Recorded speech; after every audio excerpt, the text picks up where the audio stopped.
All right, here we go. 3, 2, 1. Boom, and welcome to the Big Honker Podcast, brought to you by Boss Shot Shells, home of Boss Tom. I'm Jeff Stanfield with the world-famous Andy Shaver. I love Boss Tom. I cannot lie. It hits him hard. I mean, it's brutal. It's the best there is. I'm telling you right now. Whenever you can get it out from behind the fan quick enough, isn't that right, Cameron? With us today, Mr. Cameron Weddington. I'm sure you wrote an article for Outdoor Life, basically, disparaging the poor turkey reapers, but we're going to talk about it. I didn't think it was that disparaging to them. It just was a thought, just because it's a different opinion doesn't mean I'm out to get everybody. I thought I clearly stated that towards the end when I was like, hey, everybody's cool. Let's just look at this. Well, you can't have a differing opinion without, that's not allowed. Oh yeah, no, I'm a communist. I'm a Marxist, apparently, is what I've been told. I've been called a North Korean Marxist communist. Okay, that's cool. I usually have always aligned very strongly conservative in my beliefs, but hey, if I think reaping should be banned, I'm a Marxist, apparently. Look at it this way: they could have said you're a Democrat. So. Yeah. I mean, hey, at least they used nicer words like Marxism, right. So that's good. I just get up and read my Communist Manifesto most mornings and think about fanning. So. Once it's in black and white, it's kind of like the podcast here. Once you make a statement on things, you can't ever bring it back because you said it. Now, black and white, it's wrote. It's written in stone now for you. But I mean, and that's the thing is like you didn't say any. You just said, and I've read the article a couple times. You didn't say that they were unskilled hunter, which I think turkey reaping is a big handicap. I think it's a big crutch for a lot of people. Let's explain this to someone like me that's not a turkey hunter. What exactly is turkey reaping? I'll let you take it, Cameron. You okay. Go ahead. Yeah, I mean, so essentially it's been a progression of like back in 2004 or so, they came out with these full strut, full fan decoys. B-Mobile. And people started sitting. Yeah, B-Mobile and the Pretty Boy came out in 2004. So people started sitting those out, 20, 30 yards in front of them and noticing that these gobblers were like charging the decoy and killing a bunch of turkeys that way. Well, it seemed like to me when I saw it really take off I was in college, probably 2015, 2016, and I saw a video on YouTube that went viral called Man versus Turkey. And so this dude, instead of just having his full strut decoy out in front of him, he's holding it in his hand, crawling through the field towards this gobbler that has like 30 hens.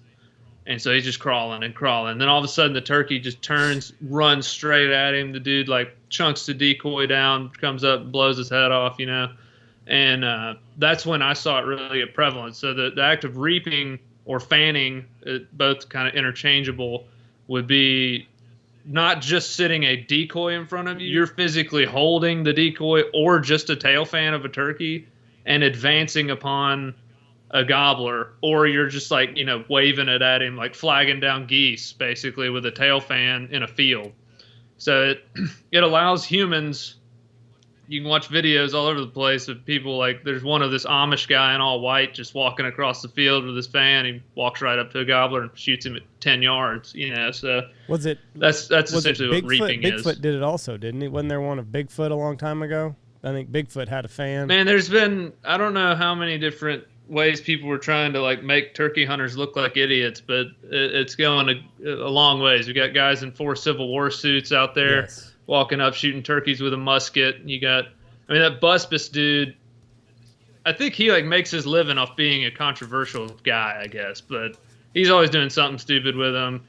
And it's just, those things sell for more money than a diaphragm call, so industry loves it. Here's my deal, and I'm a pretty avid turkey hunter. You know, we do turkey hunts here, and I enjoy the craft of it, the back and forth. Yeah. You're gonna lose more than you win. I enjoy sitting my ass on a stump or a tree, being camouflaged, and I like him coming into my element without him knowing that I'm there. When you can dress up as a Civil War, Union, Confederate, whatever soldier, get behind. You don't even have to lay down. Like, even I'll give the it was 4 dudes, 4 adult men. The first guy that did it, I'll give him props because he at least belly crawled and like made it look like he's going through stickers and briars. You know, he at least like put some effort into it. But now all of a sudden, we get 4 guys in a train, and you know, not a fun train, but they just got this. They're standing up. They got this fan in front of them. They creep right up onto this turkey. That's not turkey hunting. They shot it with a musket pistol. Like, that's how close they got. They shot it with like this musket thing. So I mean, God bless them and all, but like, it's not turkey hunting. To me, it's just turkey killing. It's a way of making yourself. It's a shortcut to go viral. Well, it lends itself. People love the videos because like angry charging gobbler. I mean, I'm not gonna lie. It's cool. Like, go do it without a gun and experience it. It's pretty nuts. Like, to see one running at you like he's about to whoop you is pretty intimidating. But like, when a massive amount of people adopt this as a good way to go turkey hunting, we have a problem. Like that, it's too. I didn't put this in the article, but it is too easy. I mean, it really is. Well, the craftsman, you lose the craftsmanship, you lose the woodsmanship, if you will. You lose the chess game and the back and forth and everything that makes turkey hunting. You go straight to the good part. You go straight to the last 5 minutes of your day. Yeah, that's what I've told people. You give me, I don't know, five minutes maybe with somebody who's never turkey hunted in their life. I can take them from not being a killer to here's a fan, here's a gun, here's where you aim at the turkey, do this, and walk towards him, and that guy can go kill turkeys now. I mean, like that. He's a killer. All he's got to do is see him and have access. That's it. I mean, you could give me Nancy Pelosi after her morning bottle of vodka, and she could reap a limit of turkeys this year. I promise. Yeah. Don't doubt it. I'm telling you. Hag. Now, I will never turkey reap, and it's only because we have too many snakes here. There's too many rattlesnakes. I'm not belly crawling down in the woods in Texas. Plus, chiggers will eat your ass up. So I will never do that. But it's interesting how things progress, because I remember when the B Mobile came out.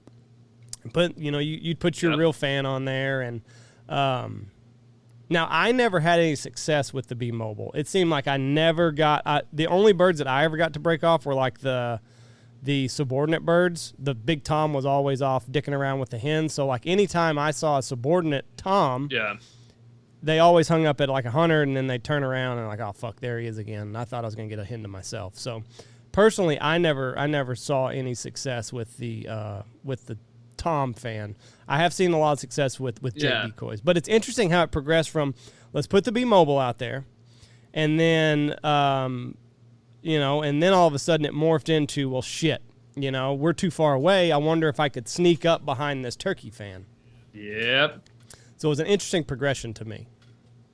Well, and you nailed it. Like, stationary decoys are one thing. I mean, we can explore that further at some other point. But like, the dominant gobbler that's out there has 20 hens. If he sees another strutter at 300 yards, he probably doesn't care. Yeah. Like, yeah, okay, he's over there. I got my girls. I'm good. But then if that starts getting closer, he starts noticing, and it's like they all have this bubble. And like everyone, it may be this big, maybe that big. It's smaller, bigger, whatever. Every turkey's different. But if you cross his bubble line where he's like, this sucker's coming for my girls, he's dead, or at least getting shot at. I mean, he's coming. He's not going to just sit there and be like, oh, cool, come join the flock, other strutter. Like, no, he's going to come try to whoop you, and you're going to kill him. So that's why it's so effective. Like, it just took it to the next level of like, dang, we didn't set up close enough with our stationary decoy. Oh, well, we'll just go to him and kill him. And these places like here, we've got just wide open. The fields are wide open down here. So if you see a bird half a mile away and you're like, fuck, he didn't come out where I thought he was going to, no problem. Just get behind this and now you can go walk right behind my fan. And it wasn't an issue again. Like 5 years ago, almost nobody was doing it. You know, it was a very fringe tactic. I knew a few people who did it.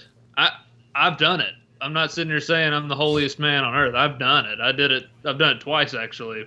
Both times I was younger, and it just wasn't a thing people really did. I mean, the first time I did it, so after I saw the man versus turkey video, I was like, immediately I was like, that was sick. Like, that is so cool. And so I because nobody else was doing that. So I ran out and bought me one of the little Reaper decoys, little it's like a half a gobbler with a fan on it, and took it out and reaped one like that, you know, and showed one gobbler with a fan. He comes running over the hill and I blast him at 10 yards. And like when I walked over there to him, I was just like, I don't know, that was weird. Like I just like, it was like that. There was no interaction. Like my adrenaline really didn't peak. Like it just wasn't for me. And so it's like losing your virginity to a prostitute. Yeah, it literally like, so that time I didn't say it out loud, but in my mind, it was just kind of like, that was not like the game that I'm like after here. And so as the years went on, a couple more years passed, and one of my best buddies, he likes to reap, like loves it. He was talking about it all the time, and we get along great. We're best friends, you know, but he likes to do it. That doesn't mean we can't hang out, you know. We hunt together still. But I was really starting to form an opinion against it because it seemed like it was too easy and people were starting to use it too much to kill. But before I did that, I was like, well, maybe that was a freak accident. You know, let me go try it again. I did it to another turkey, and when I killed him, I threw that thing down and said, that was cheating. There is no doubt in my mind, because, I mean, it was just like clockwork. I walked out in the middle of the field with it, just walked out there. He came running over there, and I shot him, threw that thing away. I mean, literally, it's in a dumpster somewhere, you know, probably gone now. I was like, I told my brother, he was standing there, I said, that was cheating. I have no doubt about it. Like that wasn't fair chase.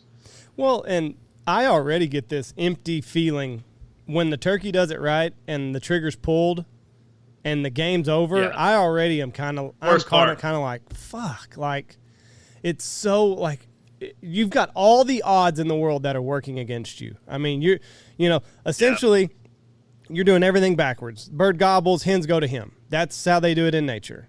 So you're calling, you're getting him to, you're flipping the script on nature, and you're getting him to come to the call or decoys or whatever.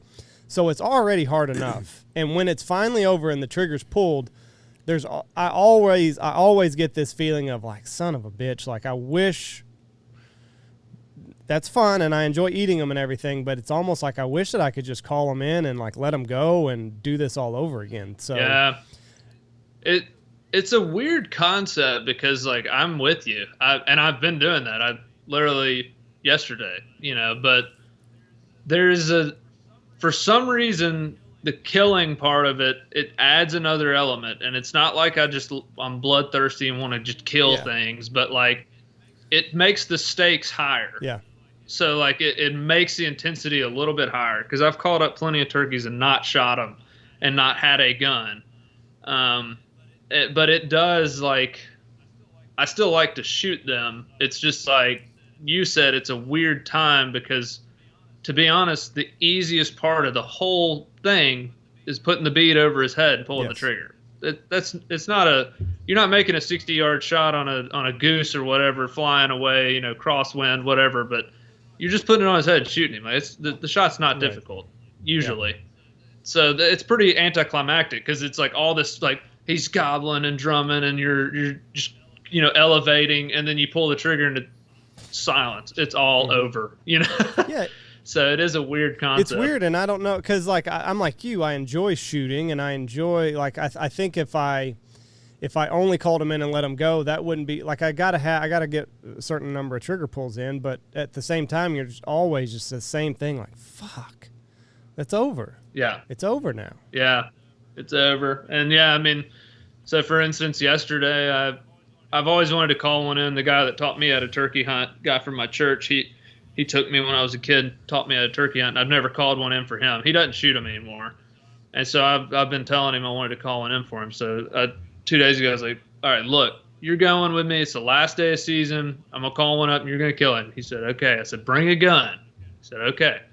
He showed up yesterday morning, no gun. I was like, dude. He's like, let's go call one up. And I was like, you got to be kidding me. So we went and called one up to 8 freaking yards, big old Longbeard sitting there. He's like about to be pecking our boots, and he was like, let's scare him real good. So I was like, bang, sucker, get out of here. And he flew off.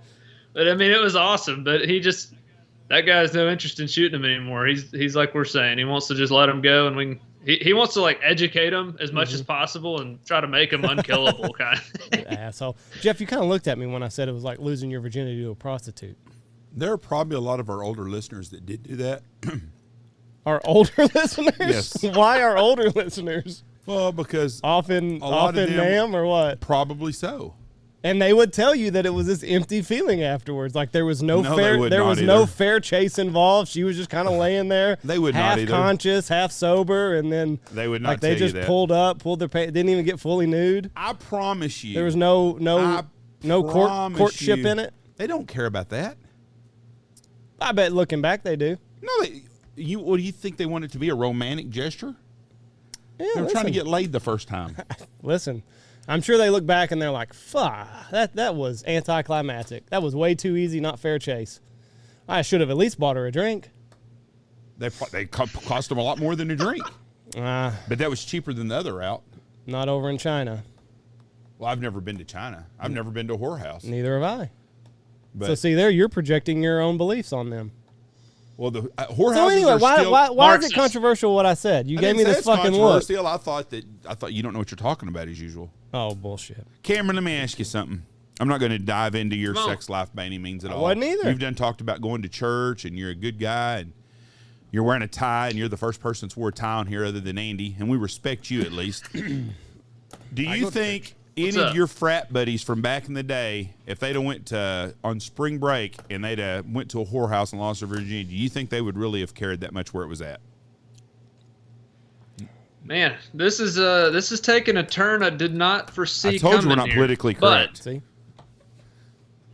I'm not sure. Again, so like with the reaping thing, I've done it and I know how it feels. I can't identify. Yeah, I can't say I haven't been there, but it also probably depends on my frat buddies. I think there's definitely 2 or 3 that would have been fired up. There you about go. It. Just like there's some turkey hunters that think that this is real turkey hunting. No, you said it left an empty feeling. Those boys there didn't leave an empty feeling, did they? They were happy. Oh, I'm okay. Okay, maybe I should rephrase. It's not 100% because there are guys at turkey reap and think that it's the best thing in the world. Oh, I promise you, right now, the people that are turkey hunters that listen to us, and there's a lot of them, lots of them, are disagreeing with you, and that's okay. Why? But some of them are. Some of them aren't. That's right. Yeah, some of them aren't. You're right. Yeah. But I'm saying there's some that have disagreed with this. That's why it's a controversial topic. If it wasn't controversial, then everybody would just agree with it. And then when you threw in the poor girl trying to make a living on her back, and you know, kind of limit her to not being a very big factor in their life. You think that okay? There's some of them guys are pretty happy. Yeah, they're still in contact with them. If you're a prostitute and you listen to this, would you please call us in with your, give us your opinion on this? She's checking in on their mental well-being. If one of them does check back in, I want to hear the story on that. I want to read the message. I'd like a post text about that. We had a guy that is friends with us that he was nice enough to reach out to a porn star for us, and we declined on that deal, but. Yeah. That would have been a great podcast. We have limits. Yeah. So how did the Outdoor Life article come to be? Did they just reach out to you? Yeah. So I have some mixed emotions about it. I mean, I was grateful for them to do that. They did. They reached out to me, asked me to write an article. I wrote an article. And so if you notice, the article that came out is 100% about the biological impacts of reaping. And so my original article was 3 parts. It wasn't that significantly longer, but it was safety was the number one reason that it should be outlawed. Number 2 is ethics, which is most of what we've been talking about. Number 3 was biological. And they came back and said, no, we just want to do biological. Safety and ethics have been argued to high heaven, so just do that. So they cut out most of it, and I went back and added some stuff to the biological, and so we went with it. And then they came out with an article the next day from some other girl that was the case against banning reaping, and she basically read my article and went through it and said what she thought, and it was... That's cheating also. It was... Yeah, I mean, it was okay to read it, but I was like, I even texted the dude and I was like, did y'all take out the safety and ethics part because that wasn't an arguable fact and y'all just like wanted the part that could be argued? And he said no, but that's kind of what it looked like to me. And then the girl's article was interesting. She was well written. It sounds great on the surface, but there were 2 parts that caught my attention that I was like, one made me think, I don't know if she knows what she's talking about, because she made mention of how she was Jakes and 2-year-olds and 4-year-old turkeys will run away from a reaper decoy. And I was like, how do you know they were 4 years old? Because I've researched it. You got to have an X-ray machine, take the caps off their spurs, and do that to age a turkey past 3. It's impossible. A biologist can't do it. So if she's able to do that on the run, age 1, hey, that one was 7 that just ran off. That's pretty impressive feat. And then number 2, she made a point with Nebraska and some other states that the per hunter success rate has actually gone down, even though reaping's legal. And I was like, that's a great point. If people, per person, they're only killing 25% per person or whatever. But I looked it up and their permit sales have gone from 22,000 to 57,000. So yeah, you almost tripled your number of hunters and their population's going down. That seems like a recipe for a lower success rate, no matter how you slice it. I think they could probably be using javelin missiles out there and have a lower success rate with those odds. So let me unpack that. Her argument was that in Nebraska, just people that reap or turkey hunters in general in the state of Nebraska have... She was saying the whole turkey hunting populace on so states will do a thing where it's we have this many hunters and they killed this many. So per hunter success, 45% of hunters killed a turkey, kind of thing. And so her point was that percentage has actually gone down, even though reaping's legal in the past couple of years. But she didn't look at the tripling, close to tripling of license sales and the decline in the turkey population. Yeah, so if you have 22,000 people hunting turkeys versus 57,000, I mean, and it's known that their population is lower than it was. Obviously, the per person success rate's going to go down. I don't care if reaping's legal or not, but that's just my mind. But I mean, it was a well-written article too. It's just that whole deal was interesting how they got me to cut the first 2 parts of that out. But hopefully, it wasn't intentional. I mean, the guy seemed pretty nice about it, so hopefully, they really did just want to hear the biological impacts. But then they launched the counter argument the next day. I mean, yeah, that's, I don't know. And hopefully they didn't give your article to her and okay. Oh, 100% did. Because that, They did. I asked that because, I mean, I was like, I said she kind of has any, you can tell in her, she's hitting my points in rebuttal. And I was like, she has kind of an advantage here. She got to read all my points and make a counter argument. Yeah. Anyway, kind of like the news these days anyway. Well, and I was even thinking that stat that she had, that's kind of like a news headline type deal. On the surface, that is true, but let's unpack it just a little bit under the surface and what could be causing that. Yeah. I mean, you can look at the permit sales easily and be like, okay, 22,000 people having a 50% success rate is a lot different than 57,000 people having a 50% success rate. So let's look at the safety thing. So now all of a sudden we've got guys that look like these Roman warriors. They've got the fucking fan on their head and dude. How many turkey hunters are going to get shot in the face before we're like, ooh, maybe this is a bad idea? I mean, we've had, 2 people killed and 1 shot in the past 3 weeks, I think. Tennessee, Yanali WMA, a TWRA employee, I think it was, got shot trying to reap one off the WMA. And then a man in West Virginia, he wasn't reaping, he was putting his decoys out. Oh, wow. And he got, but I mean, similar deal, movement with a decoy, and he got shot and killed. Jesus. And then I haven't heard the details, but I know there was a 17-year-old shot and killed in Nebraska a couple weeks ago, but that's all that you have on that. I don't know if he was reaping, decoy. I don't know what was involved in that. I just know it was a hunting accident. But you're not supposed to use, on these public places, you're not supposed to use a Jake or a Tom decoy, right? No, it's perfectly legal in most places. I mean, that seems like something that needs to be looked at, because like there's a lot of hunters. So it's legal. It's legal in Florida, West Virginia, I think Colorado, and Texas. You could go on public land with a rifle and a reaper decoy, and you're totally legal. That's scary. And so you got rifles and reaping going on in the same state. That is a recipe for disaster, my friend, on a safety. And like, what I don't get, these people like just blow my mind. It's like this. It's because it makes money for the industry. That's why it's okay, apparently. But like, you have the NWTF. All right, they've done a ton for the wild turkey. I'm not disparaging them. They're a great organization. But like, their website, it specifically says don't wear red, white, or blue to resemble a gobbler's head. Don't wear those colors turkey hunting. But they won't make a singular statement about reaping. I mean, they won't. They will not. They're going to sit on that fence till it goes one way or the other. That's pretty simple. Hey, maybe don't walk around with a gobbler decoy on your head. That's pretty simple to me. I mean, that's worse than red, white, or blue socks. Yes. My debate on this would be, I don't think. What are you debating? Safety, biology? No.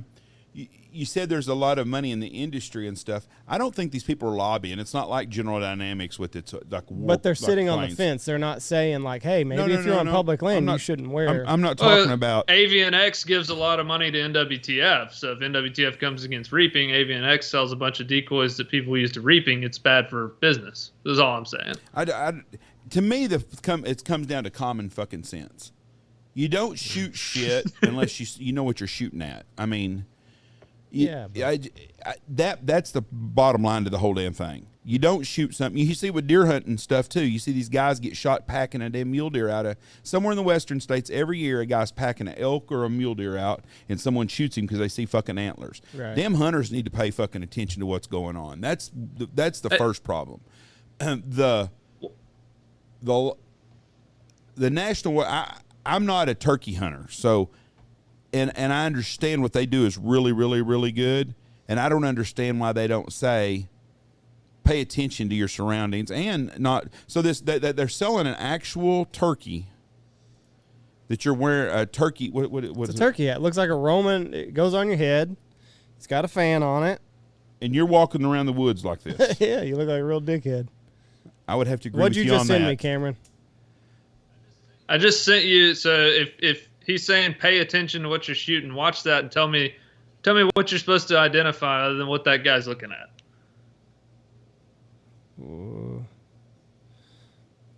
It's his gun barrel cam. Oh shit! Let me see it. Oh shit! So they were calling at one another basically. Yeah. Fuck. But did that not look like a strutter coming up there? That 100% looks like a strutter coming up. Yeah. Until he puts it down, like that's a fucking strutter coming at me. So that's what, in these incidents we've had, I almost feel worse for the shooter because, like, he's sitting there and he sees a full fan, a white head, got 3 decoys and out. a lot of them have a beard on them, and he sees all that and he takes a shot. Well, then he just roasts the dude that's behind it. How's that his fault? Like he identified his target. What else is he supposed to look for? Can you imagine an anti-hunter watching this from somewhere? He's sitting there counting monarch butterflies, whatever the fuck they do out in the woods. Drink beer, smoke meth, whatever the hell they're doing. And he's sitting there and he's watching these 2 guys with fucking turkey hats on call at each other. Can you imagine the conversation that they would be having with their friends when they got back? I saw these fucking rednecks with these hats on with this goddamn turkey now deal. I think the guy with the shot cam, he was turkey hunting. He was set up with decoys. other guy was crawling on his Jake decoy, essentially trying to reap it. No, I mean, and that's another thing. Like, how do we look to the anti-hunter by doing this? So not even just the antis. Nothing drives me up the wall more than, like, I'll have clients or friends or people I know who do not turkey hunt. They've never been. They've never actually gone. And, I mean, one of them just literally the other day was like, man, because I was telling him, yeah, I'm a turkey hunter. And he was like, oh, yeah, that looks like it's pretty easy. You know, my boy, there was one back behind our house, and he just got his decoy and walked out there and shot him, you know. And, like, when he told me that, I'm just like, that's not turkey hunting. Like, don't put boat. I'm not there.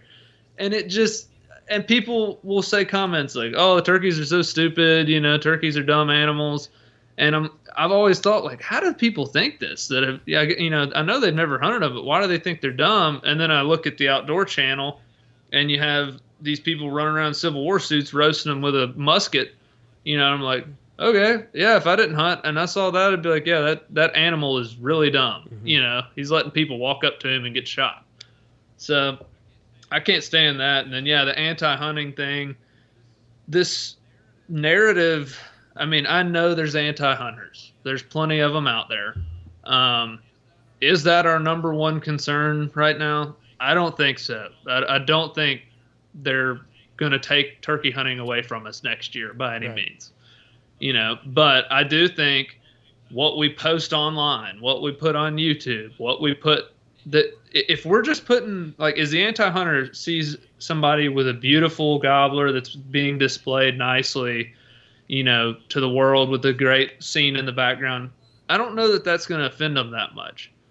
When you post a turkey's head that has been blown in half and it looks like pieces of brain laid out everywhere, and you put something like got him in close, what does that do? That anti-hunter's probably like, I'm about to go against these jokers. These are some, like, Neanderthal dudes. Like, I'm totally against this. Yeah.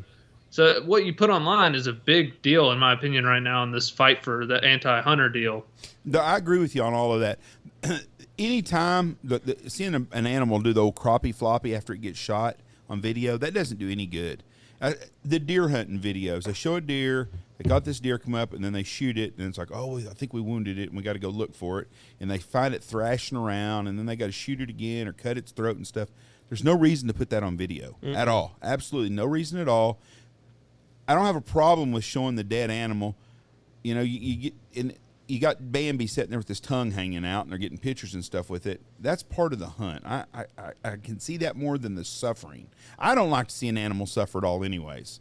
I do. Duck, goose, whatever it is, I don't want to see anything suffer. But the trapping's a big deal now too. Like, and I see a problem with it now. Like, there's so many people with trapping. It's getting more popular, which is great. But people post a lot of the pictures and videos of, like, the animal with its paw stuck in the trap. That don't help. You know, like, they don't help at all. That's gonna hurt us in the long run in trying to get trapping more, you know, pronounced, because the antis, I don't even like looking at that, to be completely honest. And I've literally killed 50 coons this year, but I don't like it. Like, I don't like walking up to the animal and it's sitting there trying to get out of the trap and you shoot it, you know, and to think, like, this animal's sitting there fearing for his life and people are, like, videoing it for the gram. I don't like that. I mean, that doesn't, I'm not one that enjoys that, but putting it on Instagram is just going to further us away from being able to pass things into legislation to let us have year-round trapping or whatever, because the antis are going to be like, no, they're going to go be putting on Instagram the poor coon with his foot stuck in a trap. We are in a really freaky slippery slope on this deal, because most of the antis don't understand. You don't go to a fucking grocery store and just pick up some meat. It was killed. That's why it gets there. There's just not a magic place. And probably brutally. Go to that slaughterhouse and see when they run that fucking piston through the cow's head and see how he just fucking locks his legs out. It's not a factory where you just push a button and there's meat. You have to kill an animal and stuff. But so we need we need the anti-hunters to realize that there's also it's a food source regardless of how you get it. But this is how weird they are. Have you seen the fuckers go, and the people that have fish and they get mad because someone catches a fish, and they go to a park and they release them off stringers, and they throw their fishing equipment in the ponds and stuff because they're being mean to a fish? I haven't seen that. It happens a lot of times. I've seen lots of videos of it. That's how crazy these people are. They would rather starve to death than to eat a protein. They don't get it, and they're never going to get it. But we also need to make it easier on ourselves, you know. And we don't even poke them in the eyes. Exactly. Now, besides you're a turkey hunter. I don't know what kind of season you had, but through the Midwest, it's been a really hard turkey season, and the turkey numbers seem to be down everywhere. What are you seeing in your area? Are you seeing a lowering of the numbers? Oh yeah, I mean, so I think we've been there. The Southeast, I mean, I don't know how much y'all are involved in talking about this. The Southeast, we've been in decline for years. I've known it's probably going to be coming out there. Y'all been enjoying these great times, and it's going to happen. But this was our first year where it was like, ooh, something's going on. Yeah, I've heard that a lot from people in Kansas, Nebraska, a lot of states that have been strongholds. Are all of a sudden everybody's a little bit worried, and it's like, yeah, well, we've been preaching it over here in the South for a while. Like, we're not seeing them. You know, Alabama, Mississippi, like, these are the states that people literally back in the day, that's where they got the turkeys from to retransplant them, and now you're not seeing many. I mean, it's tough, but I'm not all doom and gloom because I'm in Tennessee, and I will say I've hunted 8 states this year. I've seen jakes in all of them, and a lot of them. Now, I haven't hunted the Midwest this year, but Tennessee, it's been just awful for 3 years, 4 years. I mean, just every year getting worse and worse and worse. And this year, jakes everywhere. Looked like we had a monster hatch. So that was just super encouraging to me to finally see a little bit of light, you know. And I honestly think the only reason it happened here, and I am no biologist, but I keep note on kind of what I see in nature and why it would affect other things. But right when those eggs and poults were kind of hitting the ground and getting everything going, we had this like massive armyworm invasion. Like, everyone had armyworms everywhere. All your food plots were getting eaten by armyworms. My yard was a sandbox. I didn't have to mow ever all summer because they ate all my grass. And on top of that, we had this Brood X cicada hatch, is what they called it. It was called like a Brood X cicada hatch. It's a monster cicada deal. And so you basically, like, in my mind, I'm sitting there thinking, okay, a raccoon walks through a field and he can eat armyworms and cicadas all day long. He doesn't have to go hunt down a nest and everything. And then your poults hatch and they have food everywhere, you know. So it seemed like to me, I think the just mass availability of armyworms and cicadas really helped with the predation and helping those poults get food. So I don't know if that was the big deal, but I noticed those two things last year, and then I noticed we had a big hatch in the fall, and I was like, I bet that's what happened. So I'm no biologist, but that was my theory. But yeah, we're definitely in decline. I mean, I have no doubt about it. And I'm not all doom and gloom, as I said, but like, you know, the early 2000s, when I was first getting started, I mean, I was still young. I didn't realize that we were in the heyday, is what everybody calls it.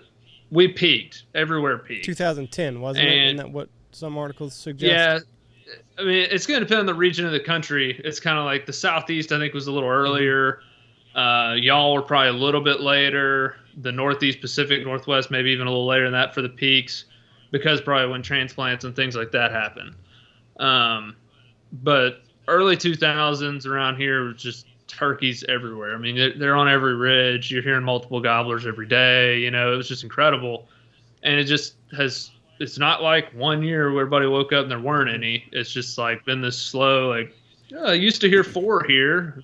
Now I hear 3, and I only heard 1 in there all season this year. And then I didn't hear any there, you know, this year. So it's like private, public, all of it. I mean, something's going on. I have no doubt about it. We have a family farm that we've had. It's where I killed my first turkey.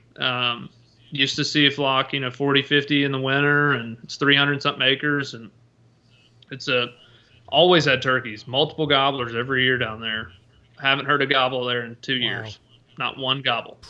So something's going on. That's private managed land for turkeys. Everything that we hunt here is private. And last year we had a ton of.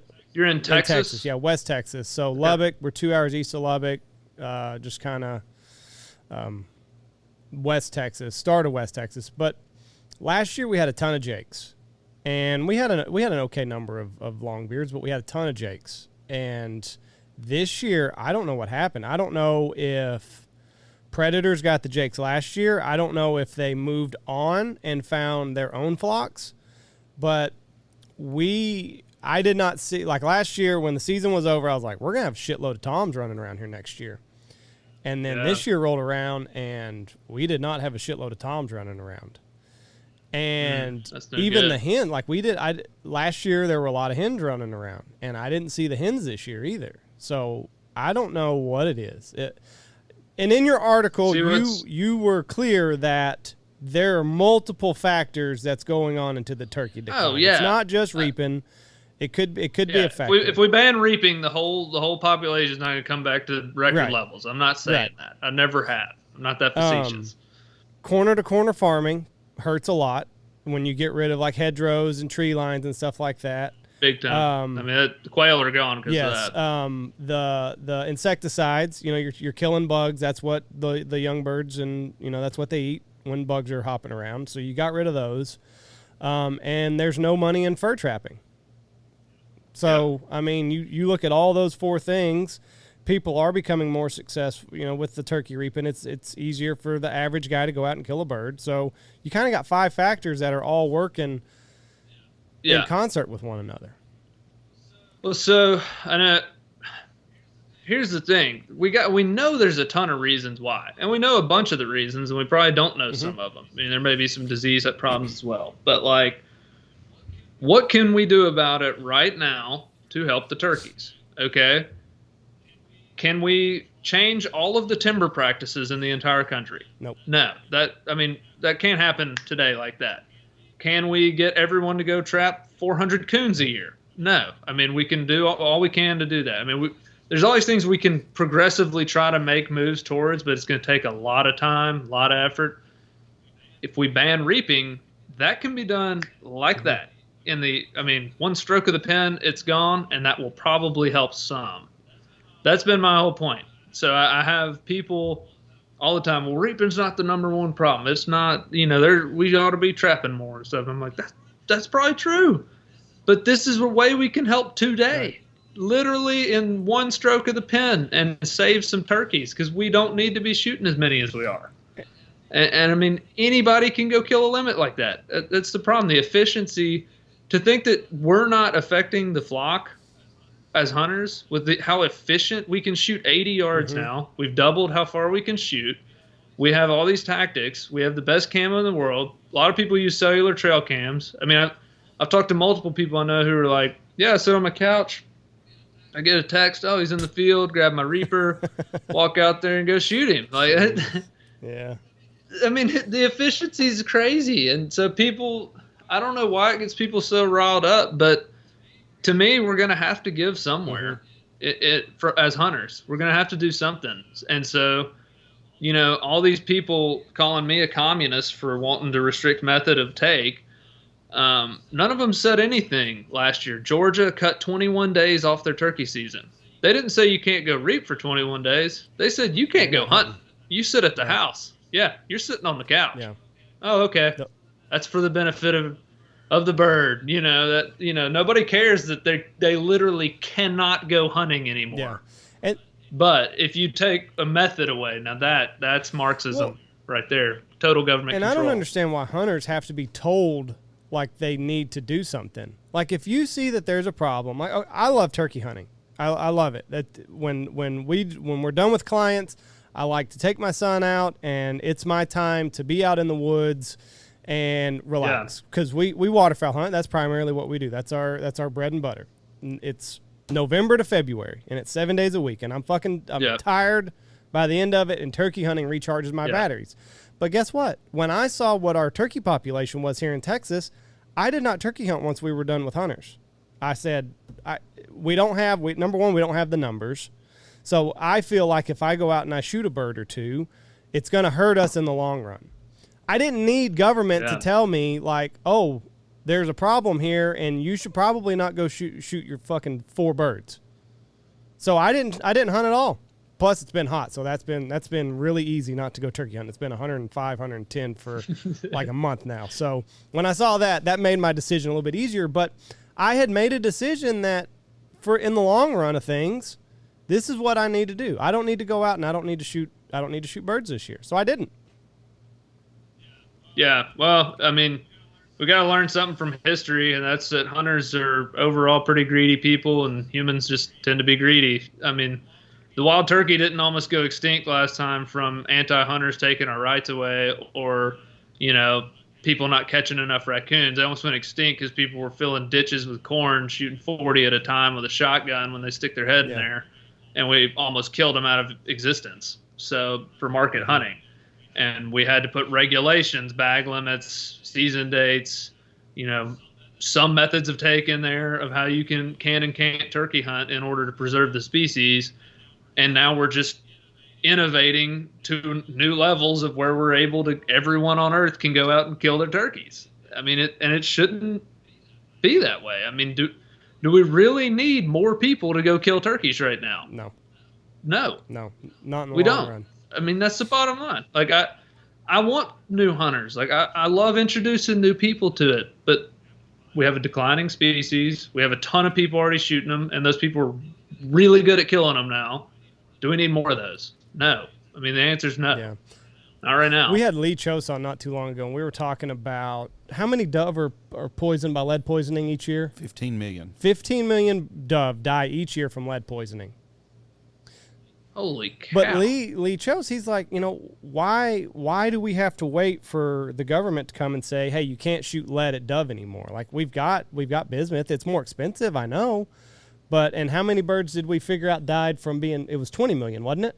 20 million die or harvested each year from hunters? Is that what we figured out? I think that we kill somewhere, I can't remember the exact numbers, but it was not a whole lot more than that died from lead poisoning. But it's like, why do we have to be told as hunters, no, this is now illegal, when we see that there's a problem, we see the numbers, just fucking be responsible. Think about the birds that you're hunting, that you're chasing, and just do the responsible thing. Be a good human being. Well, that's just, I mean, A, I didn't know that. Yeah. I'll send you really good information. I'll send you the article. Yeah. Please do. That's excellent information. And B, it's not the world we live in right now. Everyone's created their own little Truman Show on social media, and they got to get their picture with their limited doves on opening day, and then you got to have your picture with your turkey, and it's just the world we live in right now. People like to post their success. I do too. I mean, I'm not saying that's a wrong thing, but that's where we are. And what leads to success? Being more effective. I'm an alpha hunter because I can go kill turkeys and doves and all this other stuff. We have less hunters now than we did 30 years ago, but we're better at what we do now than what we did back then. That's got a lot to do with it too, I think. I don't know that we do. I think we have more hunters today. I think so. I think we've sold more license. You think so? Yeah, if you go to U.S. Fish and Wildlife, you can actually look at the total hunting license sales per year across all the states or per state. So I don't know if you meant that phrase for Texas. I'm not sure. I just figured nationwide. I think more up. people were nationwide. It's record highs. I'll be damned. Sure. We're better at it. The counter argument to that is people will say, well, the population of the United States is also growing. Okay, that's fine. But we definitely have more hunters. We need more hunters, or we're going to lose more of our rights. We need more responsible. We need more good stewards of hunting. We need more conservationists who go hunting. We don't need more, I'm going to go kill my 3 birds, 3 spring turkeys, and then go sit at the house till next spring, and then I'll go kill 3 more. We need people who actually care about producing more birds, and they also go hunting. That's what Monthly license sales data was used from 40 states, which account for 87% of the U.S. Fish and Wildlife total certified sales. 35 of those 40 states saw an overall increase in hunting license sales. And I don't know what 40 states there are, but that surprises me because hunting is so socially unaccepted when you get to the metropolitan areas where all the people live. Well, I mean, then why is 90% of our clientele from Dallas-Fort Worth? I understand that. I'm just saying that as a whole society in metro areas, you don't find as many hunters as you do in the country. Like if you go to a small town, you're going to see the same amount of hunters that there's always been, I think. Mm-hmm. When you get to Dallas, Fort Worth, you're going to see 15% of the people that hunt there as opposed to 1955 where there'd have been 75% of the people are hunters. That's all I'm saying. And the big metro areas have grown so much that surprises me. That really surprises me. Here's a CNN stat. 2020 non-resident hunting license took a big hit. Well, no fucking shit. We had COVID that year, motherfucker. Well, it's seeing. Y'all took a big hit. We took a monster increase on non-resident hunters. Oh, big time. We're still up. The WMA nearest my house, 70% of the turkeys killed on it this year were from non-residents. No, this said during the pandemic. During the pandemic. Yeah. 2020 we went way up too. Our harvest was record over 40,000 because Kentucky said no one's allowed. Oh, so people just went to states that everyone poured into Tennessee. We were still open for business, baby. Come on, kill them all. We had more out-of-state hunters in 2022. We damn sure did. During COVID? Yes, and if you remember, we didn't hunt anybody during the spring, Jeff. No shit. That next fall though, the 2020 fall. Because they were all come in here and they're like, we don't have to wear a mask. Fuck no, you ain't got to wear no damn mask. Yeah. You know, and they would, because it's the first place they had been all year long that they didn't have to wear a mask and stuff. They could just walk freely. There's something there. It was really sad. You'd see guys come from like California and they'd look around and like they pull up with their mask on. Like, am I supposed to wear this? Am I not supposed to wear this? And then we're like, no, man, you're good. We're out in the country. You're getting sunshine on it. And now we figured out the sunshine kills the virus anyway. So. Go figure. So let me ask you something. Since you're a financial planner, and the stock market's in the toilet again this morning, it looks like. So's my crypto. If I buy something, it goes down. I'm telling you right now, I could break Elon Musk in 3 days. If I bought a bunch of his stock, right to the bottom real fast. I saw that dipshit, fuck Joe Biden, has come up with a new, they've got a housing plan. They're fixing to flood the market with affordable housing. Isn't that the same damn issue that we got into in the 70s? All over again? I'm not gonna comment on something I don't know about. I wasn't even born then, so I don't know what exactly you're talking about. I anything your boy that you just mentioned does, I think I would want to run the opposite direction exactly. from. So everything he touches does not turn to gold. I can promise you that. Shit finger. He's the opposite effect. Now I want to know. And Jeff and I have had this argument. I think that a lot of this inflation we were going to see no matter who the president was because of how much money we printed during COVID. True or false? Yeah, to an extent. Somewhat true. Shutting down the pipeline, in my view, is, you shut down the pipeline, your gas prices go up. Gas prices go up, then every transport to move food to the grocery store is going up. That's a huge root cause for a lot of the inflation we're seeing. And to turn off your the oil leases, and they just canceled all them in Alaska. Yeah. We went from energy independent to back to, having to get it elsewhere. Then you got this whole Russia-Ukraine thing, and that's going to make it costs go up even more. So it's just, I think it probably would we have seen a good bit of inflation no matter who's running things? Probably. Would we have seen this level if Biden isn't in there? Probably not.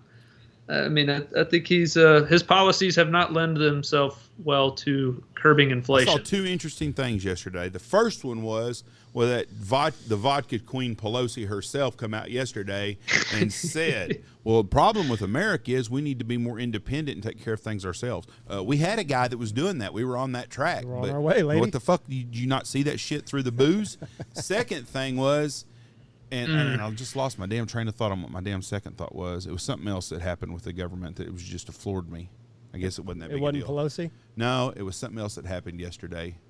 And I can't remember what it is. But everything this administration touches turns to shit. 120%.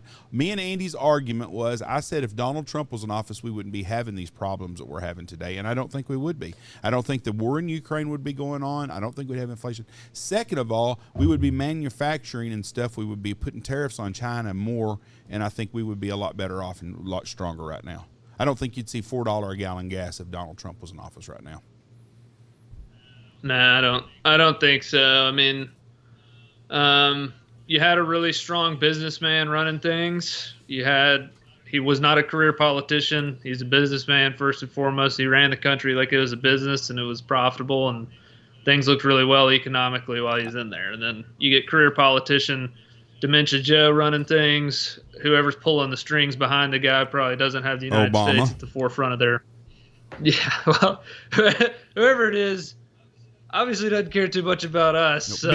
I don't know. Big Mike's wife was running things. Okay, here's what it was. Yeah, Big Mike. Here's what I saw, and it made a lot of sense. What would have happened in 1992 if H. Ross Perot would have won president? We'd have had Donald Trump 20 years earlier or 30 years earlier. Well, and I mean, we're just seeing that,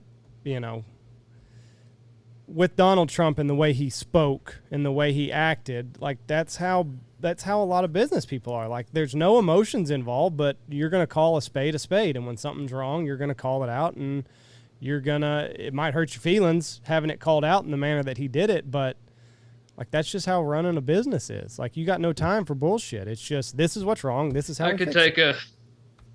I'd love a mean tweet about now. Yeah. It'd just be nice to have that back and have the economic situation we were in. But this is we've definitely hit some topics I didn't anticipate going here. The prostitution, we got the economy. That poor guy, Joe Biden. Poor guy that got his cherry popped at a whorehouse. He's just distraught listening to this now that it just didn't mean nothing. He already turned it off. It hurt Andy. You hurt his feelings again. Okay, before we get off of here, Mr. Stockman, give me a hidden stock right now that's a good buy. You're not held to this if it don't work, because everything I touch turns to shit anyways. Tesla. Give me this Tesla. Give me a safe stock option and give me a dark horse. I'm going to be completely honest and say that I don't know that I can actually even do that. I probably need to check with like my compliance officer before I do that, because insider trading. How's that insider trading? Well, I mean, you know something, Jeff. Come on now, just do it. Nobody cares. Twitter's at a discount because Elon said that the sale is on hold. So get Twitter because it dipped. That's because he's knocking off about $300 billion off of what he paid for it. Or they did a bot count on Joe Biden's account. 51% of his followers are bots. Motherfucker has a meeting in 17. He can't even fill up a broom closet. He ain't nobody following that goofy bastard. Yeah, nobody cares. I mean, he's got dementia. Like, you don't want to know what he says. And who knows who's actually typing the things. I'd love to have that son bitch mic'd up like Monday Night Football and be able to listen to him walking through his day. Oh, that would be greatness. I mean, that'd be fucking hardcore TV. Everybody would turn into that shit. Are we in Delaware? Where are we? It'd be just mumbling. Yeah. It would be quite interesting. Okay. So you're not going to give me a stock, a trader. I don't think I want to do that because I don't want to take any risks here business-wise, and also who knows what it'll do. Yeah. So we'll see. I mean, today's kind of crazy. I think I would avoid stable coins personally. What are stable? I would avoid stable. What's that? What? Have you seen the stable coin that was supposed to? It's your crypto that stays at $1 no matter what, and then it lost 60% in one day. No, I missed that. Yeah, I bought some that day. I bought some that day. I'm telling you, everything I buy turns to shit. That's why. I could break Bill Gates' ass tomorrow. So my last question is, from your professional job, invest. Don't take your foot off what you're putting into your accounts. Like, the market will correct itself. It's going to get ugly for a while, but keep doing what you're doing, right? Man, we've been through a lot of tough times. I mean, I know everything looks like it's bad right now. We've been here before. It's the same song, different tune. There's always going to be stuff like this. So you expect a bear market every 3 years. It's statistically going to happen. Bear markets only last 9 months on average. Bull markets last 3 years. So, we're in a bear market probably. It's already been 6 months of it going. Beautiful. So we're 2/3 through. We may already almost be through. We've been through wars that we were actually involved in, World War II, things like that. This Russia thing, I know it's a factor, but we've been in much worse wars than we are now. We've had poor leadership, plentiful of that in the past. We've always come out on the other side. 100% of the time, if you've invested for 10 years, you've made money. If you invest for 1 year, I think it's like 56% of the time you make money, depending on the day. It's a marathon. So, yeah, you just got to go long term. You got to stay invested when times are bad. I mean, right now is when you want to be adding, not subtracting. You don't selling low and buying high has always been a really bad strategy for anything. When your wife goes shopping, she's looking for that sale. That's how you should be with the stock market, you know. So it's a good time to do that. That's what I'm planning on doing, and just kind of averaging some more in as we go lower or stay here, you know, and ride it out. And 5-10 years from now, it's going to be a lot higher than it is now. That's perfect.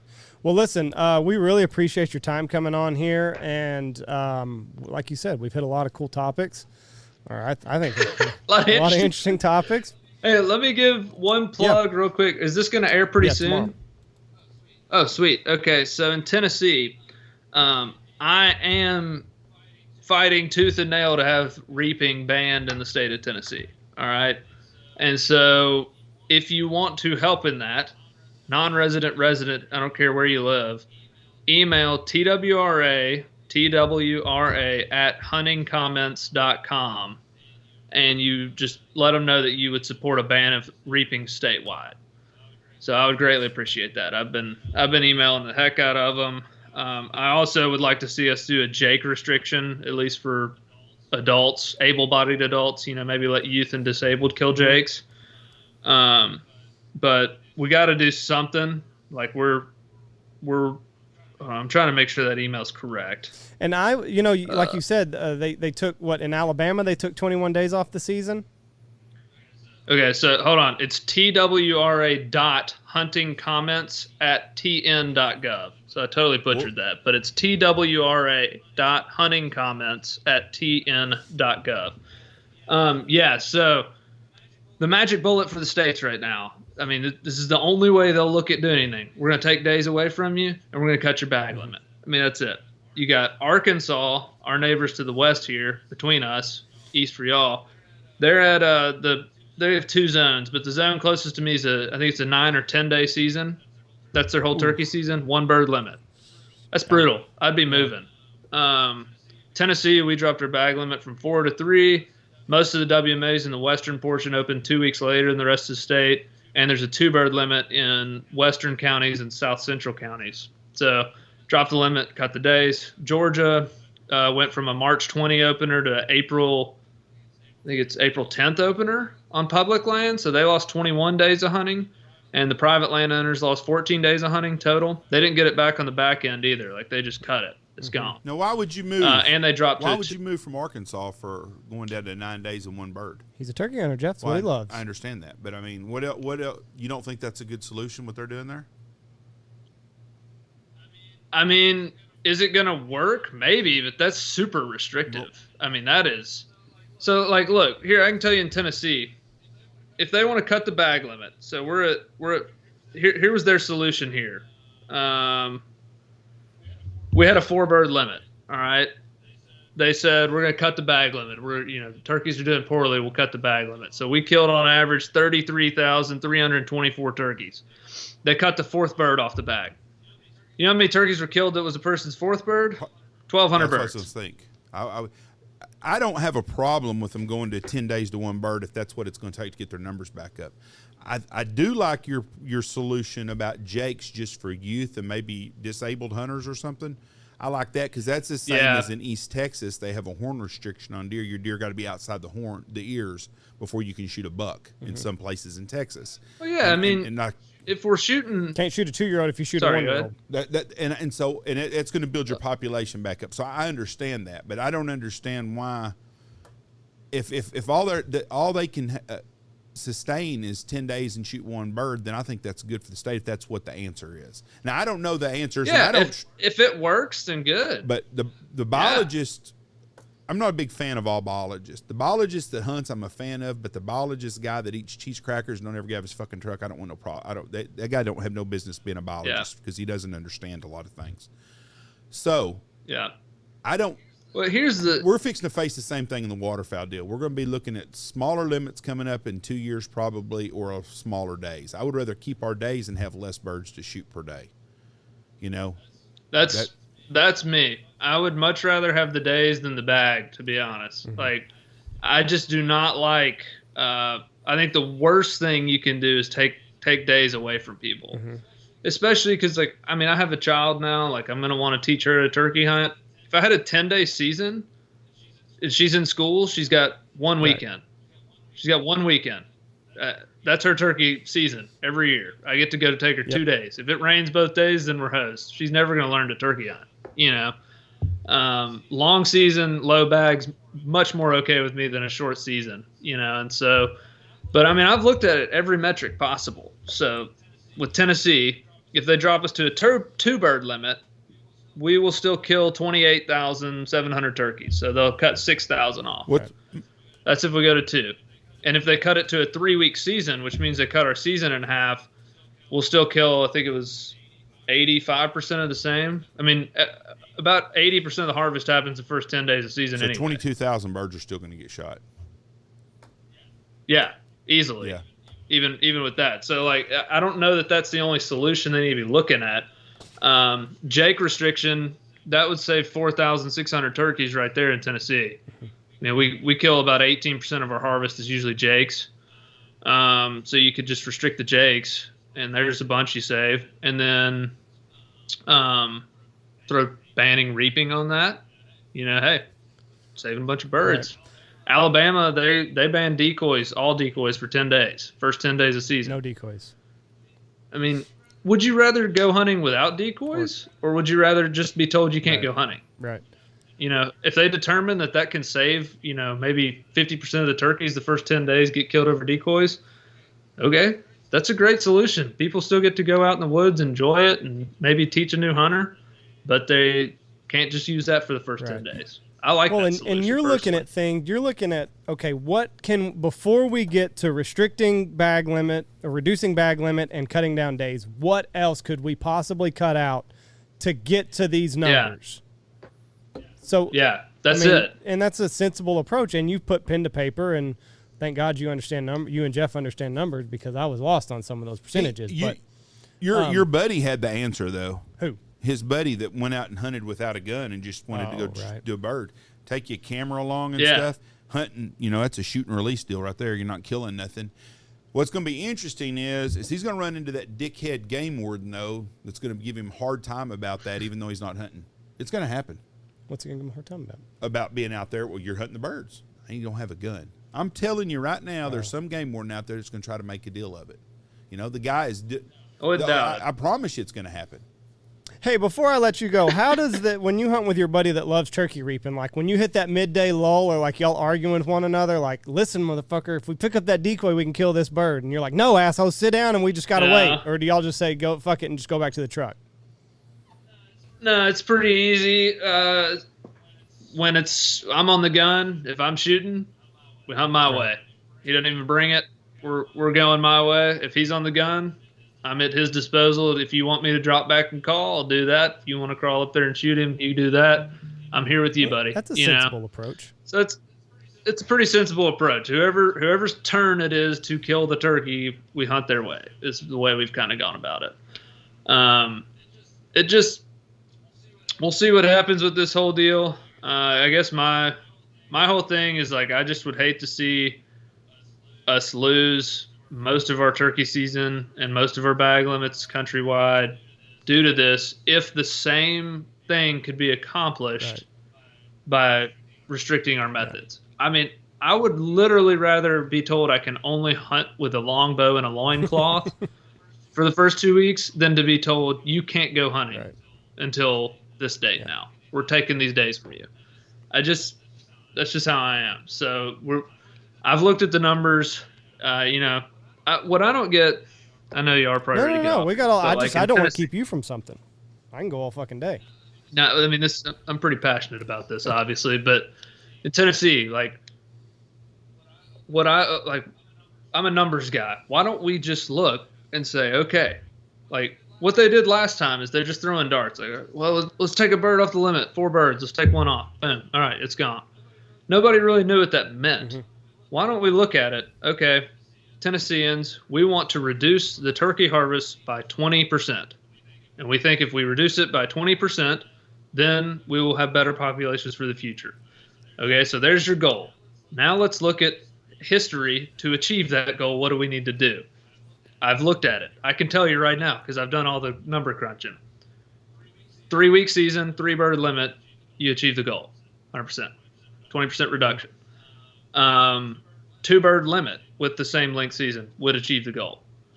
Jake restriction, and the only assumption I make here is that 2,000 turkeys a year get killed with reaping. I think that's a safe assumption. If that's the case, a Jake restriction and banning reaping also achieves the goal of a 20% reduction of harvest. So if you look at these three, I can guarantee, I've done a poll on Facebook. I can guarantee if you gave everyone this option, actually, sorry, I messed that up. It would have to be a 1-bird limit to achieve a 20% reduction because it's like 1 bird, 80%. 1 bird, same days, but 1 bird.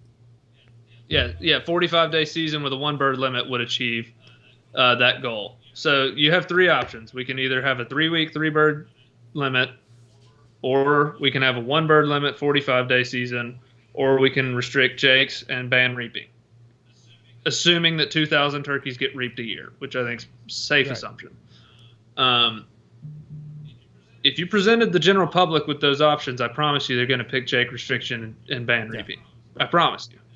It's very. I mean, I've done the polls. Like it's like a vast majority of people are like, "Yeah, that sounds way better than these 2 options." So to me, I mean, that seems like a pretty common sense approach to things to me. Of like, here's our goal. How do we achieve it? And then let's see what hunters want to do if we have multiple options. But I don't think they'll do that. I think they're going to be like, let's take 2 weeks off. Let's, drop the bag limit. Maybe we'll throw something else in there. Who knows? But I'm into statistics and things like that. And I mean, you can look at historical harvest data and figure out where you can get rid of some. And I mean, and that's we need people like you doing their homework instead of just throwing shit to the wall and seeing what sticks, which I think is most of the world now in every possible facet. Let's just throw shit and see what sticks. I mean, if they have to have a statistical measure on the reaping thing, all you'd have to do is when you submit your harvest, add 1 question in there or something like, did you use reaping to kill this turkey? Or did you use a full strut decoy to kill this turkey? You could have a method in there. And then in the future, they would have that statistic to show how many birds got killed that way. Because that is the only factor of all of that I just stated that is in question. Because I can't tell you how many die. I feel like it's a safe assumption. Very, very safe to say that. I mean, that's like a 2% of turkeys, so 1 out of every 50. I still think Jeff think that there's an eyeworm problem that's going through the turkey population or something, because we also hunt north of here 2 hours. It's in southern Oklahoma. When we first started going up there, the winter flocks would be massive. 200-300 birds was not uncommon. Oklahoma's rough and right there's now. No birds to be seen. And this is not there's not a whole lot of turkey hunters there. So there's a parasite. Yeah, 1-bird limit now. I mean, it's fucking rough. But I don't know. That used to be like one of the states people talked about. Like, oh, you ought to go to Oklahoma and see what it's like, and to see them go down on 1's very scary. Yeah. So I mean, that's no good. But yeah, I do think there's some kind of disease option for sure that could be an effect. I don't know what exactly it is. I know they're studying. It's like LMD or LMV. There's some disease in Alabama they're trying to study to see if they have it. But that's what it seemed like on that private land I described earlier, where the population just gone. It seemed like it was disease or like chemical warfare by the farmers, because like they were there and then they were that gone. Could be something too. Like it was like something maybe the farmers sprayed that year, or something diseased them all and killed them. I mean, that's just, and I know that's very speculative. I'm just saying, but it wasn't like everywhere else I've been that's declining. It's like this gradual, but like what you just described with Oklahoma, it's like, it's off a like cliff. Tanked. Yeah. So something major happened to cause either a disease or poisoning in my mind. Yeah. Cause I mean, it was 2 years ago, 3 years ago, like they were just, you'd go around the same bin and they'd be out there, cause we'd go scout for ducks and geese, and it's like, oh, there's the turkeys. Massive 200-300 was like, I'm not even exaggerating, in the wintertime. And talked to our farmers this year, and they're like, we got no turkeys, none. Yeah, see, like, to me, that just sounds like some kind of disease or chemical or, something caused a mass, like, extermination. It wasn't like we had one bad hatch, and so this was like a problem, because if it was a bunch of adult turkeys there and then they're not there anymore, Yeah. it wasn't just the coyotes came and killed 50 turkeys in one day. Like, that doesn't happen. No, So that's exactly right. Are you hunting anywhere else before turkey season's over, or are you done? So Tennessee's done, and I'm going to Pennsylvania. So I'm going there for Memorial Day. Very good. And that will be my final ride into the sunset. Hopefully find a late season turkey up there. But just kind of sad it's all over. I was looking at it. I think I got 320 days till it's back open in Tennessee. So I was back in the gym this morning. I'm 20 pounds, just over 20 pounds lighter than when the season started. So, yeah, just, I'm not exercising. I don't eat as much because I'm not like, when I'm not turkey season, I have like an exercise routine. I get my protein shake, eat a big breakfast after, I'm like really working out hard and building up muscle. And then turkey season, I'm covering miles and miles and miles and miles every day. And so it's just, I've lost a little over 20 pounds, look like a POW right now. My mother-in-law is like trying to give me seconds every meal. I'm like, no, I'm full. She's like, no, you need to eat. You look like you're about to die. You have no idea how stressful like, this turkey season was, lady. Like, just give me my piece. Well, yeah, you don't understand. I gotta go. I gotta go turkey hunt. Well, we really, really appreciate your time. If there's anything that we can do for you in the future, let us know. And like you said, go to that website and let your voice be heard. Yeah. Don't just sit on the couch and let things happen. Go to this website and vote one way or another. Yeah, public opinion's a big deal to these people. I mean, Tennessee, your commissioners, they are public servants. I mean, that's what they're supposed to be. So they're going to take the public's input to heart. So please do that. And let's go duck hunting sometime. That is what I do to pass the time till turkey season. That'd be awesome. So. That'd be sounds like a plan to me. Well, listen, you enjoy your summer. Good luck in Pennsylvania, and appreciate it. Go check out the Outdoor Life article. It's still on your Instagram, right? Yeah, I think it is still my link there. I don't know how long it'll be there, but it is on there, and check it out and know that I also think safety and ethics should be in there, but the article is just supposed to be on biological aspect, which I think is a great argument too if you look at Mike Chamberlain's research on the dominant turkey. Perfect. All right, bud. You be safe out there, okay? Thank you, and God bless you, buddy. Bye. See you. Bye. Cameron Weddington. Scanning through Twitter just now. Uh-oh. And in Norway, they have a cashless society, basically. Mm-hmm. But all the digital money systems are down right now, so they're having to take cash only. In Norway? Yeah, I guess so. I was scrolling through Instagram. Hold on real quick. McDonald's also says they're going to pull all their restaurants out of Russia. Huh. I guess they're going to get them with healthy eating now, so good for them. I was scrolling through Instagram, and I saw Switzerland. Beautiful. I've never seen...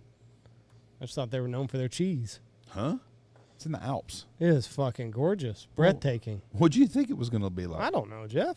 Any of those countries. Not that pretty. Any of them countries are that way. Norway, Sweden. Are they safe? Finland. Well, yeah, they're real safe. Switzerland is? Yeah. Really? Bunch of pussies. Let me see. They're neutral on everything.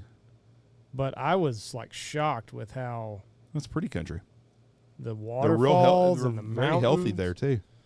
Oh, yeah, they were all wearing... Blonde hair, blue eyes, big boobs. Let me see if I can pull this up.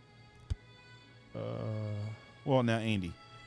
What? You can do a video of any place and make it look better than it is. I'm sure it's got some shitty areas, too, but I think Switzerland's a pretty... Well, what do you want me to do, Jeff? This is the video that I saw, and I thought it was fucking gorgeous. You want to watch something interesting? Watch... what's the name of the place they had the damn Olympics in Norway that time? Shit. How do I find it? God dang it. The Olympics were in... Mother, father, I cannot think of the damn name of the place. There's Chernobyl. No, that's in Russia. Or Ukraine. I think it is Russia. No, I think it is. It's in Ukraine, maybe. Look at that. Well, yeah, it's a real pretty place. Fucking beautiful. It's in the mountains. It's just like going to Vail. Look at that. Aspen. Though. That's way prettier than Vail. Have you been to Vail? No. Then how can you make a statement like that? Lillehammer is the name of the place. There's a series on Netflix called Lillehammer, and it's got the guy that was the guitar player for dipshit sellout Bruce Springsteen that was on The Sopranos. Mm-hmm. And he's a con man from New York that gets put in a witness protection, and they send him to Lillehammer. And he opens him up a strip club there, or a club or something. But it's pretty funny. But it's called Lillehammer. It's pretty. I would recommend watching it on Netflix. On a 1 to 10, it's about a 7. I'd recommend going to fucking Switzerland. Well, you and Jesse can go there next. Is it expensive over there? Very expensive. Oh, is it? Mm-hmm. Huh. You could ski over there, couldn't you? Yeah, it's in the Alps. That's what they're famous for. Swiss Alps. Yeah, chocolate, watches, and being neutral. Well, would you want people coming in there and bombing that? I'd stay neutral too. Look how beautiful that is. Blown away, Jeff. Well, the German Alps are just like that. So are the Italy. Blew me away. I had no idea. Anyways, we got one more week to be on vacation. Thank you, Jesus. Well, you say that, and it's going to be cold here, or cooler, 80s. We're not going to have any rain here till October, probably. We're going to talk about that in another podcast. Anyways, thank y'all for listening to us. I got to do some stuff. God bless y'all, and have a great week. I got to do some stuff, too. I do. I got a guy going to be here at noon. Go check out all of our great sponsors. Check out Ducks Unlimited, Stanfield Hunting Outfitter, Bangtail Whiskey, Gundog Outdoors, Looking Glass Duck Club Podcast, Gundog Outdoors, Lucky Duck, Dirty Duck Coffee, Shin Gear Waders, Pacific Calls, Boss Shot Shells, Dive Bomb Industries, and Alpha Outdoor Specialties. Get you the Stanfield store.